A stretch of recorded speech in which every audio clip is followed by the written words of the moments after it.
financially illiterate. Don't let nobody tell you that. Come on, hard, because what's going on in today is causing you financial hardship.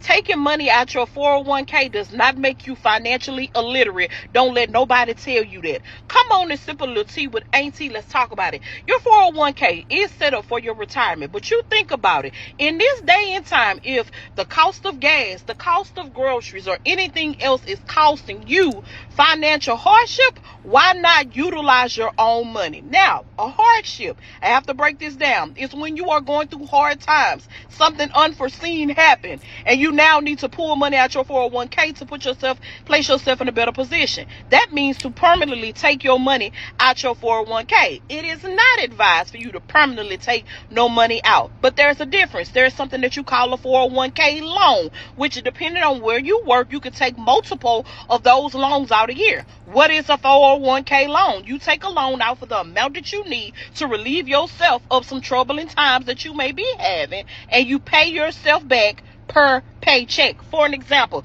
you need $1,000 today. You don't want to have to borrow nothing from nobody or borrow from a loan company to where it's going to put extra money coming out your.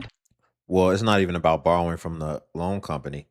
If you're talking about taking a loan against your 401k, so you will get penalized for early withdrawal of a 401k. Typically, you're going to get a lot of different penalizations for pulling it out early.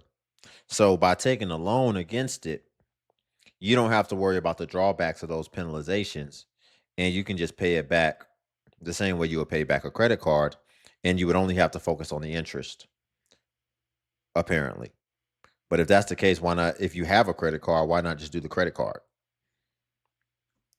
It doesn't really make sense what she's talking about. Either way, you're going to have to pay it back. Unless it's a lower percentage, but I doubt it would be. It's I don't even know the percentages because that's not a typical thing to be borrowing against your 401k. Unless it's a strategy used by wealthier people in order to make sure that they don't deal with the penalizations, all type of things. Unless it's a tax strategy or something, and a strategy, maybe. But that's when we're talking about millions of dollars. People are pulling it out for struggle. Most people are just going to directly pull it out. They're going to deal with the penalties and the fees and everything associated with it. And it's a bad move long term. And then it's like, well, you're just kicking the can down the road because you're still going to need a retirement when you get older. So are you accounting for that, or is this the easy thing to do? Whenever we're thinking about retirement or really just long-term investing as a whole, the best rule of thumb is you really just want to pretend that that money doesn't exist. Because when the time does come, and every day we're getting closer, and that time will come. I'm sure you remember when you were a kid. You still remember those times. Man, haven't times passed? Haven't times flew by since then? Wow. You wake up, you look, you're 30, you're 40, you're 50, whatever. It's like, wow, I still remember when I was a kid. It's going to be like that for when you need to retire as well. And if you kick the can down the road, you're still going to need to be surviving through the rest of life. And I would argue you're going to have more expenses, and you're going to have less revenue coming in. So why you wouldn't want to hedge against that, and why you wouldn't want to make that your last ditch effort to ever pull away from that, I don't understand. But people look at it as the easy thing to do because it's just money and it's there. And that's also what people do with credit cards and all the bad decisions that they make. People will spend their discretionary income and be taking trips and doing all this, and then find themselves in an emergency because they weren't saving and because they were spending willy-nilly. And now all of a sudden you got to pull out of your 401k, when it really just comes down to your habitual decisions and your habitual financial choices that you've been making throughout time, whenever you had opportunities to be able to stash away some money so that you can be prepared for these instances. Y'all, before we get back into it, if you could like the video, I greatly appreciate it. Only takes a second, and it actually helps out more than you know. And it's only a click. And then also if you could hype as well. I am absolutely buzzing because I just deposited my 401k. Her caption said, emptied my 401k to pay my credit cards back while she gets some gourmet coffee. It doesn't get more ironic than that. I just deposited my 401k. Yeah. I deposited my 401k because I took it all out so that I could pay off my credit cards because your girl was drowning. I was was drowning in credit card debt because I had lost my job when I was traveling Europe. So I had to put everything on my credit cards and I just like couldn't do it anymore. Literally crying to my friend. I was like, what do I do? Like, do I like file bankruptcy? Like, do I take out like a personal loan? I just like don't want to pay anybody back. Like, that was like the whole goal, is to just like be done with this. Like, I just don't know what to do. She's like, wait, you still have a 401k from Warner when we worked there, because we worked at Warner together. And I was like, yeah, why? And she's like, pull it out. She's like, take that shit out and pay it. She's like, you know that you're gonna get a job soon again, and like you're just aggressively put into your 401k then. And I was like, you're brilliant. Because I'm like, when I pay my credit cards off, I can just put it back into a 401k, because I was paying like $1,300 a month in credit card debt. Oh Lord. That's the minimum, mind you. So I literally was not even making a... So what is that? Man, I was gonna wait, but she's just giving us so many self-inflicted wounds that I'm gonna lose track if I don't say something now. So the first thing is, she was traveling out of the country when she lost her job. I wonder if that was the contributor of why you lost your job. Because you decide you're gonna work this job and you don't tell them that really you're gonna live a lifestyle where you're traveling out the country with their equipment or whatever, which I think they should let you do. But at the same time, were you also taking that time off? I don't know. But ultimately you lost your job. Anything. People could hate on you. That's a real thing. They look at you living your best life and they mad. But then what's revealed is that just in the minimum payments, she's paying almost $1,500 a month on her credit cards, which gives us indication that she has a lot of credit card debt. Probably $40,000, $50,000, $60,000 in credit card debt. And so if she can take out her 401k and wipe that away, that means that she had a pretty decent sized 401k, especially for her age. So that gives indication of the fact that she's about to wipe away a very nice nest egg that could have been compounding and she could have been adding to over time, that would have ultimately led to eventually her looking up and seeing all this money that is tied to her net worth. Because you can look at your 401k as your savings. It's a part of your net worth. And she's about to wipe away her net worth because she's been living above her means. That's what we find. She's been living above her means, traveling, all this type of stuff. You couldn't do it and you were living off a credit card. Because after you lost your job, you had to use credit cards to survive or whatever. That means you weren't saving month to month. People living like this, they don't think that they're in an emergency. You're in an emergency if you're not saving month to month.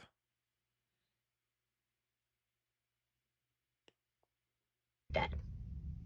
That's a minimum, mind you. So I literally was not even making a goddamn dent with the 1,300. I was like, I can't do this anymore. Like, literally can't do it. It's not worth it. Pulled out my 401k and I just deposited the check, and I like literally feel like I can breathe. I just feel so happy because now I feel like I can like live my life and really not make money just to pay off debt that isn't even getting paid off because of the fucking... She feels good that she can live her life now. Let me tell you what I feel good about. It's not about being able to live my life. Things that I feel about is securing my future and knowing that I have something for when I need it. And you just wipe that away. You could have done that at any point and took out your 401k or whatever. That's what you also decided to do. But that was still money saved up that you had. You just wiped away your savings. You just essentially wiped away your net worth. And you're taking breaths of fresh air. interest rate. This is just what I've done that feels good to me, was to take out my 401k. It's an option. I feel like rich people do this all the time, so like, why are we not talking about it more? And I hate that people don't talk about debt enough, because everyone has it nowadays. Everyone. I just feel so excited. Yay! Shout out to my friend who like told me about this, because I didn't even think about it. So yay! I am absolutely buzzing because Excited about your net worth dropping from 50K, 60K, 40K allegedly to zero. That's nothing to be happy about. Let's do a little story time on how Why I cashed out my 401k at 25. I cashed out my 401k at 25 years old. So I worked at Walgreens from 2006 to 2014. The most I made in a year working there was maybe $22,000 a year. However, I did consistently contribute to my 401k during that time. But when I left in 2014, I left for an accounting internship. Now, one thing about going into public accounting after college, I actually signed my job offer in the fall of 2014 for the following October 2015. So I knew way in advance that I was not going to start my full-time job until October 2015. So I ended my internship in like May 2015 and wouldn't start my full-time job until October 2015. So it really didn't make sense to try and find a job just for a few months. So because I did not prepare and because my parents weren't super financially well off, I decided to cash out my 401k to live off of it during the summer. When I cashed it out, it was probably $12,000-ish, but I did have to pay taxes and penalties on it. The only good thing that came of it was that I used that money to live off of, so I didn't. Are you going to tell us what the penalties and that's important to know. That's the important key that we need to be taking away from these videos. What were the taxes and penalties? You had $12,000 in your 401k. So what did you ultimately get to actually take home? On it. The only good thing that came of it was that I used that money to live off of, so I didn't have to work. And I actually knocked out 2 of my CPA exams and then took my 3rd one shortly after I started work and my last one before the end of 2015. But I did run a calculator. If I had left that $12,000 in there for 40 years until I was 65 years old at a 7% rate of return, it would have been $180,000 when I retire. So that part kind of sucks.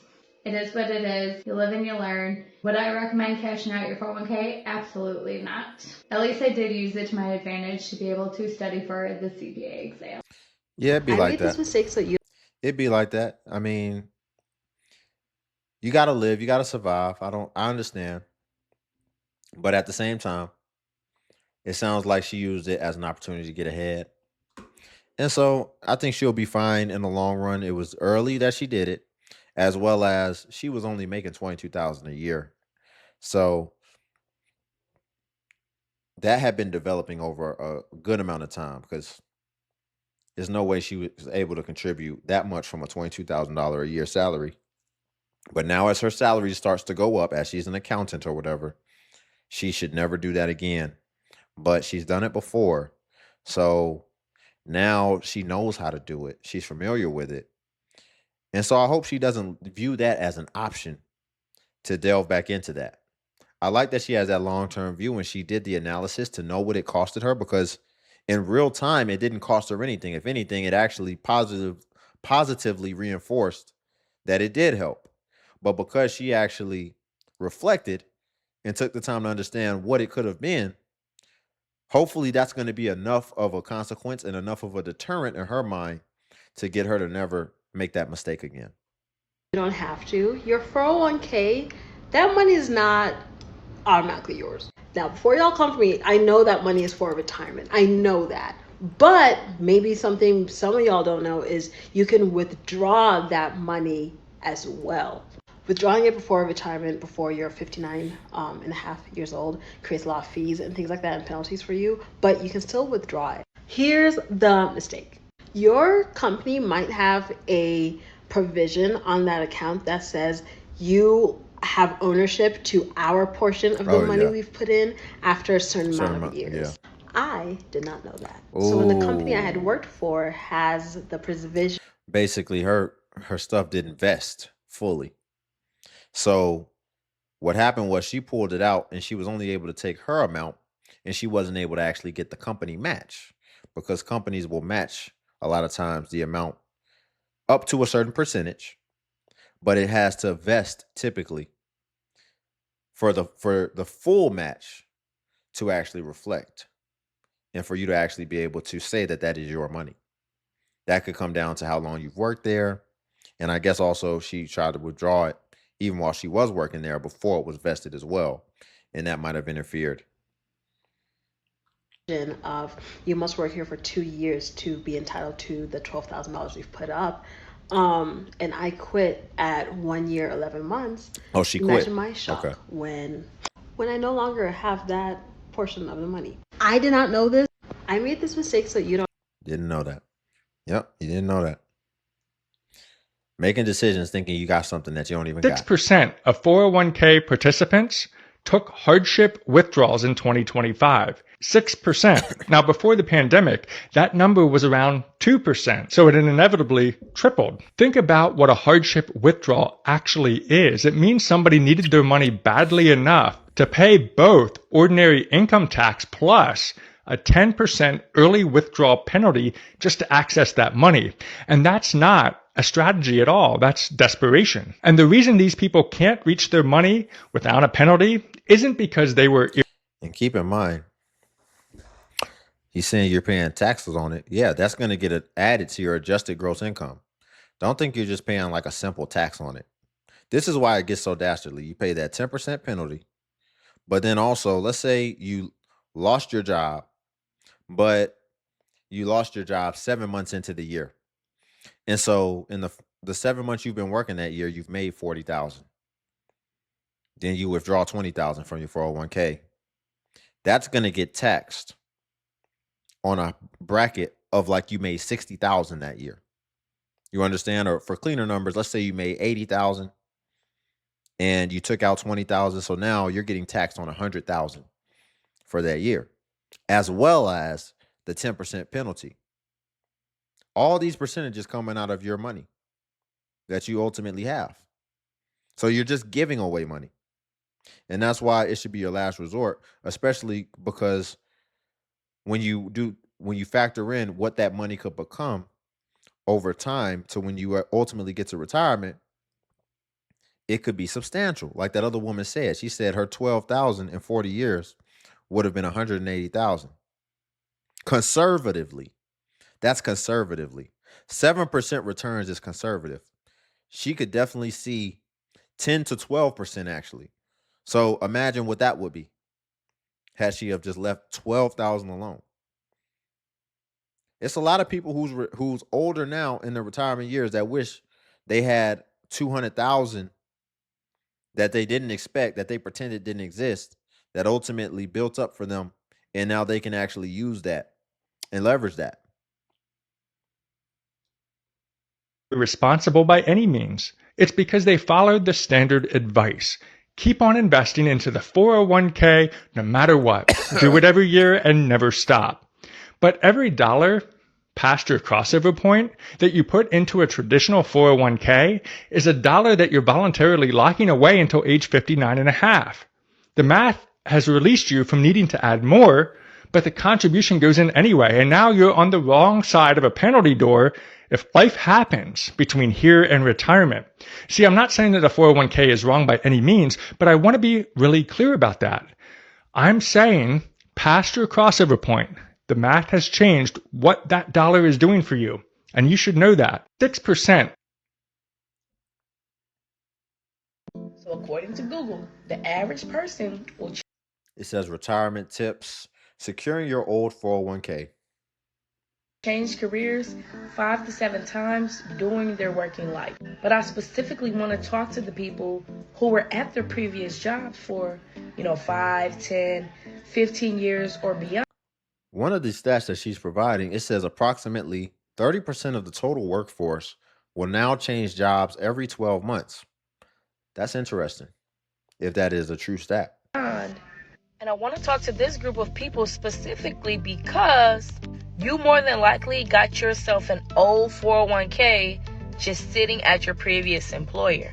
Because according to the Bureau of Labor Statistics, people are going to hold 12 jobs or more throughout their working lives. And so with just simply knowing these facts and this research, it's safe to say that the odds that a person will need to decide what they're going to do with that old 401k are extremely high. And so I'm here to give you guys a solution potentially to what you can do with that old 401k or 403b. Maybe you have a TSP, 457, IRA. Those are all the same types of accounts. I'm talking to you. So there's an account known as a fixed indexed annuity. I've made multiple videos about this because this is so crucial for everybody to know and actually utilize. So with the fixed index annuity, you are going to get 5 things. The first one you are going to get is going to be principal protection. So the money that you roll over, which is just sitting right now inside of the market, going up, going down, that money is fluctuating because it's exposed in the stock market right now. Meaning that you can gain money, but you can also lose money, and you have no control over it. But when we roll this money over into an annuity, they're going to guarantee that you never lose a penny or a dime of your money. Keep it in the market. She's talking about the volatility of the market or whatever, and I'm not a financial advisor. Excuse me. I'm not a financial advisor. Don't take my advice. But when we're talking about long-term investing, maybe if as you're getting older, maybe you can do that. Clearly, this is her profession. But if we're talking about, because your money's probably in an index fund, but when we're talking about this, you should just leave it in the market. All that volatility she's talking about, up, down, up, down. Do you trust the U.S. market or not? Do you trust the U.S. economy or not? Because if the U.S. economy crashes and goes to ish, you've got bigger concerns to worry about than whether or not what your stock money is doing. We've got way bigger things to be concerned with. It's not going to matter at that point. So regardless, you would rather just leave it in there, especially for over time, because over time it's going to fix all that volatility and you can expect growth. So I don't know about this. I don't know about this. See, what index funds have done is index funds have pretty much taken the middleman out of a lot of this stuff. There used to be people who used to have to pay for them to invest your money for you. I.e., they're taking chances and they're experimenting with your money. They could lose it, they could whatever, but they're ultimately gaining experience playing around with your money. And they don't know what's going to happen. And what we found is that index funds actually outperform the people who are actually investing your money for you by a good margin. And index funds are already naturally diversified. So that gives you even more protection. And so now you can just, she's saying it's just in the stock market. Again, it's typically in a diversified index fund.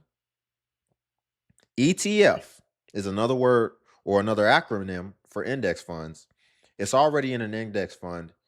And so you're already very much protected. And anybody can just pick and put their money in an index fund. You don't even have to do it through your employer. You can open your own brokerage account and do that. So if you're taking a long-term time horizon and a long-term outlook on your investments, then probability would say that you will be just fine leaving it in the market if it's in an index fund. Now, once we start getting into crypto and we start getting into investing everything into an individual company, I wouldn't recommend that. But another beautiful thing about index funds, especially the most highly touted index fund, which is the S&P 500, which the S&P 500 is an index fund that is a collection of the top 500 companies in the U.S. market at any given time. And so as different companies come in and take certain spots within that 500, there's already somebody who makes sure to update it. So no matter what happens, if one company overtakes another one, then it will be adjusted within that index fund. So again, that will hedge against a lot of the volatility. And you can expect a very good, at least minimum conservative. So that means typically worst case scenario, 7%. But honestly, yeah, I believe it's averaged between 10 and 12% over long spans of time. So I don't know if you're taking a longer term outlook, then you should be just fine against the volatility. So for that reason, you would probably actually want to make sure that you stay in the market, because not being in the market, you would then face an opportunity cost. If you're going to do what she's talking about, then you might as well just get a high yield savings account where you can expect probably 4 or 5%. And you know that your principal will not be affected. But aside from that, typically what you want to do is just keep it in the market. Y'all, we'll leave it there for today, though. If you could like the video, I greatly appreciate it. Only takes a second, and it actually helps out more than you know. And also, if you could hype the video. Hype is a new feature that YouTube offers where it helps smaller content creators like myself. And basically, when you hype, it actually pushes us to the extent that it pushes the larger content creators. So you just press the hype button and it shows the points. And since I'm a smaller creator, a smaller channel, we actually get more points per hype. And hype was designed for smaller channels, so that's why. But if you come across a video and you don't see the hype button, then it's probably been over 7 days. And hype usually vanishes after 7 days. So it's usually best practice if you want to hype to just go ahead and hype while the iron is hot on a newer video. And then also, if you want to become a member, the join button's on the video. And what becoming a member of the DXU family will come with is you would get badges next to your comments. So people would be able to see that you are a member whenever you leave a comment, as well as you would get early access to content and exclusive content that's not available to other people on YouTube. So again, if you want to become a member, join button's right there. But until then, I'll see you in the next video.